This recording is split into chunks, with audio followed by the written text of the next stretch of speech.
500 सालों के लंबे इंतजार और संघर्ष के बाद आखिरकार वो दिन आ ही गया जिसका इंतजार हर राम भक्त को था। जी हाँ दोस्तों, 22 जनवरी 2024 को भगवान श्री राम की नगरी अयोध्या में रामलला की प्राण प्रतिष्ठा होने वाली है।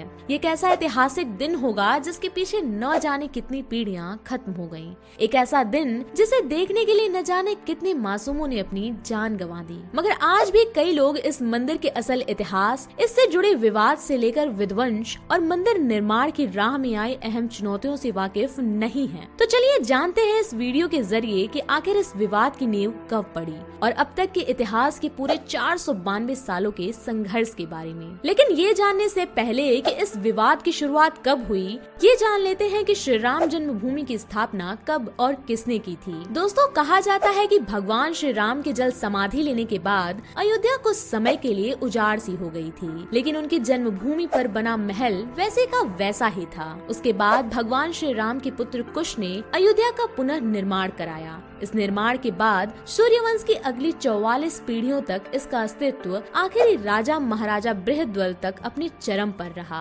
कौशल राज बृहद्रथ की मृत्यु महाभारत युद्ध में अर्जुन के पुत्र अभिमन्यु के हाथों हुई थी। महाभारत के युद्ध के बाद अयोध्या उजाड़ सी हो गई, मगर श्री राम जन्मभूमि का अस्तित्व फिर भी बना रहा। इसके बाद यह उल्लेख मिलता है कि ईसा के लगभग 100 वर्ष पूर्व उज्जैन के चक्रवर्ती सम्राट विक्रमादित्य ने इस मंदिर का पुनः निर्माण करवाया। इसके बाद कई राजा महाराजाओं ने समय समय पर इस मंदिर की देखभाल की। लेकिन राम मंदिर से जुड़े विवाद की असल शुरुआत साल 1528 से हुई, जब मुगल बादशाह बाबर के सिपाही मीर बाकी ने मंदिर की जगह पर 3 गुंबद वाली बाबरी मस्जिद का निर्माण कराया। हिंदुओं का दावा था कि मस्जिद की मुख्य गुंबद के नीचे ही भगवान राम का जन्म स्थान था। हालांकि उस वक्त भी तमाम विवादों के बाद ये मस्जिद यूं ही खड़ी रही, क्योंकि ये वो दौर था जब मुगल शासन पूरे देश में फैल रहा था। मुगलों और नवाबों के शासन के दौरान 1528 से 1852 तक इस मामले में हिंदू कुछ नहीं कर पाए। अब वक्त आ गया 1853 का, जब एक बार फिर इस मस्जिद को लेकर हिंदू और मुसलमानों में तकरार बढ़ने लगी। इसे देखते हुए 1859 में अंग्रेजी प्रशासन ने विवादित जगह के आसपास बाड़ लगा दी। साथ ही मुसलमानों को ढांचे के अंदर नमाज अदा करने का, जबकि हिंदुओं को बाहर चबूतरे पर पूजा करने की इजाजत दी गई। मगर फिर तकरीबन 90 साल बाद 23 दिसंबर 1949 को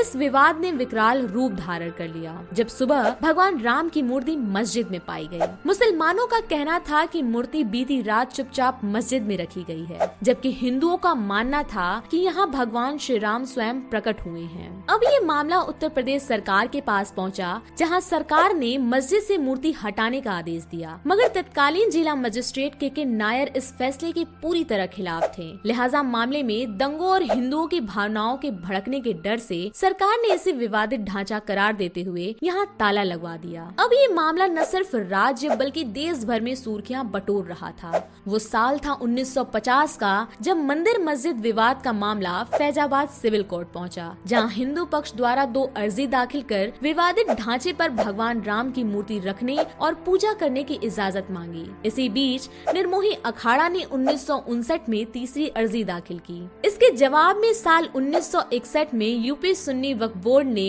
विवादित जगह के पोजीशन और मूर्ति हटाने की मांग को लेकर अपनी अर्जी दाखिल की। यहीं से विश्व हिंदू परिषद की एंट्री हुई, जब साल 1984 में विवादित ढांचे की जगह मंदिर बनाने के लिए कमेटी का गठन हुआ। इसके बाद फैजाबाद के जिला जज KM पांडे ने 1 फरवरी 1986 को ऐतिहासिक फैसला सुनाते हुए हिंदुओं को पूजा करने की इजाजत देते हुए विवादित ढांचे पर से ताला हटाने का आदेश दिया। अभी जब ये विवाद दर दर अदालतों की ठोकरें खा रहा था, तभी 6 दिसंबर 1992 को BHP और शिवसेना समेत दूसरे हिंदू संगठनों के लाखों कार्यकर्ताओं ने विवादित ढांचे को गिरा दिया। देश भर में सांप्रदायिक दंगे भड़क उठे, जिनमें 2000 से ज्यादा लोग मारे गए। इसके ठीक 10 साल बाद 2002 में गुजरात के गोधरा में हिंदू कार्यकर्ताओं को ले जा रही ट्रेन में आग लगा दी गई, जिसमें तकरीबन 58 लोगों की मौत हो गई, जिसकी वजह से से गुजरात दंगों की चपेट में आ गया, जिसमें 2000 से ज्यादा लोग मारे गए। दौर वो भी आया जब 2010 में इलाहाबाद हाई कोर्ट ने विवादित स्थल को सुन्नी वक्फ बोर्ड, रामलला विराजमान और निर्मोही अखाड़ा के बीच 3 बराबर हिस्सों में बांटने का आदेश दिया, जिस पर अगले ही साल 2011 में सुप्रीम कोर्ट ने रोक लगा दी। फिर 2017 में सुप्रीम कोर्ट ने आउट ऑफ कोर्ट सेटलमेंट का आह्वान किया। उसके बाद 8 मार्च 2019 को सुप्रीम कोर्ट ने मामले को मेडिएशन के लिए भेजा और मेडिएशन पैनल को 8 सप्ताह के अंदर कार्यवाही खत्म करने को कहा। 1 अगस्त 2019 को मेडिएशन पैनल ने रिपोर्ट प्रस्तुत की और 2 अगस्त 2019 को सुप्रीम कोर्ट ने कहा कि मेडिएशन पैनल मामले का समाधान निकालने में विफल रहा।